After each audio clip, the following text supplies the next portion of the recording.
اللہ کے سوا کسی اور کی اطاعت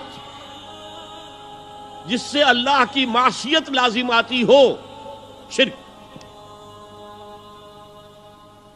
لا طاعت لمخلوق فی معصیت الخالق، مخلوق میں سے کسی کی اطاعت نہیں ہوگی یہ اس معاملے میں جس میں خالق کی معصیت لازم آ رہی۔ ہاں، خالق کے احکام کے اندر والدین کا حکم بھی مانو، اطاعت کرو، اساتذہ کا حکم مانو، کسی اور کو اپنا لیڈر مانا ہے اس کا حکم مانو، لیکن ناٹ بیونڈ، وہ جو سرکل ہے کتاب و سنت کا اس سے باہر نہیں۔ لا طاعت لمخلوق فی معصیت الخالق، یہ آپ الجبرے کے فارمولے کے طور پر اپنے سامنے رکھیے، اب اسے اپلائی کیجئے۔ جیسے فارمولوں کے ذریعے سے پھر بڑے بڑے وہ سم جو ہے وہ حل کیے جاتے تھے سوالات۔ صبح کا وقت ہے، آنکھ بھی کھلی ہے، کوئی اذان کی آواز بھی کان میں آئی ہے، آپ کا نفس کہتا ہے ابھی سو جی۔ آپ نے اپنی چادر یا کمبل کو درست کیا اور کروٹ لی اور سو گئے۔ یہ کیا ہے؟ آپ نے کس کا حکم پیچھے پھینکا اور کس کا حکم مانا؟ اللہ کے حکم کو پیچھے پھینک دیا، نفس کے حکم کو آگے رکھا۔ یہ شرک، اس شرک کو جاننے والے بہت کم ہیں۔ مولانا روم نے خوب کہا تھا، نفس ماں ہم کم ترس فرعون نیست لیکن اورعون ایراعون نیست۔ میرا نفس بھی فرعون سے کم نہیں ہے۔ فرعون نے کہا تھا نا الیس لی ملک مصر وہذہ الانہار تجری من تحتی، کیا اس ملک مصر کی حکومت میری نہیں ہے؟ اور سارا جو یہ آب پاشی کا نظام ہے، انہار کا نظام ہے، وہ میرے کنٹرول میں نہیں ہے؟ جس کا چاہوں موگا کھلا رکھوں، جس کا چاہوں بند کر دوں۔ یہ تھا خدائی کا دعویٰ، انا ربکم الاعلی۔ تو مولانا روم کہتے ہیں میرا نفس بھی اس سے کمتر نہیں ہے۔ وہ کہتا یہ جسم میرا ہے، اس پر میرا حکم چلے گا، میں نہیں جانتا کون اللہ کون رسول، کیا حرام کیا حلال۔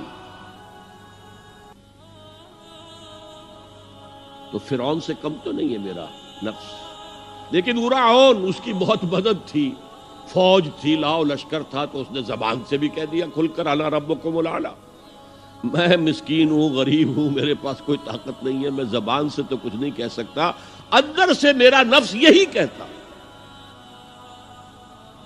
یہ نفس کی حکومت قرآن کہتا ہے، میں حیران ہوتا ہوں، دو جگہ یہ مضمون آیا ہے، ارأیت من اتخذ الہہ ہواہ افانت تکون علیہ وکیلا۔ اے نبی تم نے دیکھا اس شخص کو، اس کے حال پر غور کیا جس نے اپنی خواہش نفس کو اپنا الہ بنا لیا ہے۔ اللہ اکبر، الہ، لا الہ الا اللہ، کلمہ توحید کا مرکزی لفظ یہاں آ رہا ہے، من اتخذ الہہ ہواہ، جس نے اپنی خواہش نفس کو اپنا معبود بنا لیا، الہ بنا لیا۔ افانت تکون علیہ وکیلا، کیا آپ ایسے شخص کی کوئی ذمہ داری لے سکتے ہیں؟ سود حرام ہوا کرے جی، حرام ورام، ہمارا دھندا جو ہے وہ آگے بڑھ نہیں سکتا، تو اللہ کے حکم کو پیچھے ڈالا، نفس کے تقاضے کو آگے رکھا۔ کون معبود ہے آپ کا؟ نام عبداللہ رکھیے، نام عبد الرحمن رکھیے، ہے عبد النفس، نفس کے بندے، نفس کے غلام۔ یہ میں نے یوں سمجھئے کہ جیسے میں نے ہجرت اور جہاد کی ڈیفینیشنز کی تھی۔ ہجرت کا بیس کیا ہے؟ پوچھا گیا ای الہجرت افضل یا رسول اللہ، اے اللہ کے رسول بتائیے سب سے اعلیٰ ہجرت کون سی ہے، افضل؟ فرمایا ان تہجر ما کرہ ربک، ہر اس چیز کو چھوڑ دو جو تمہارے رب کو پسند نہیں۔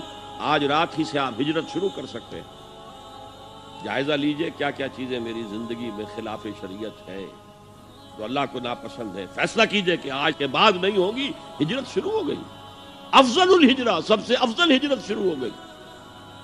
لیکن ٹاپ پر لے جائیے تو یہ ہجرت جب اللہ کے دین کو قائم کرنے کی جدوجہد اس مرحلے پر آ جائے کہ اب باطل کے ساتھ ٹکراؤ ہے اور اب چاہیے کہ ساری قوت ایک مرکز پر جمع ہو جائے، ہجرت فرض کر دی گئی، وہ ہجرت گھر بار چھوڑ کر، اہل و عیال کو چھوڑ کر، اور مکے کے بھیڑیوں کے رحم و کرم پر چھوڑ کر اپنے گھر والوں کو جو لوگ ہجرت کر کے آئے، حکم تھا۔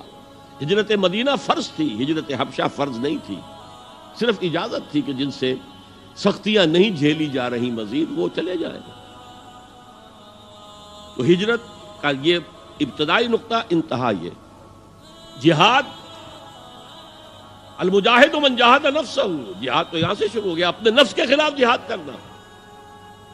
صبح نفس نے کہا ابھی سو جاؤ، آپ نے نفس کی بات کو رد کیا، اپنا کمبل اٹھا کے پھینکا، اٹھے، وضو کیا، نماز کے لیے آپ مسجد چل دیے، آپ نے جہاد کیا نفس کے خلاف۔ یہ افضل الجہاد ہے، اور سب سے چوٹی اوپر یہ ہے کہ جب وہ حق و باطل کی جنگ ہو تو جان ہتھیلی پر رکھ کر میدان میں حاضر ہو جاؤ۔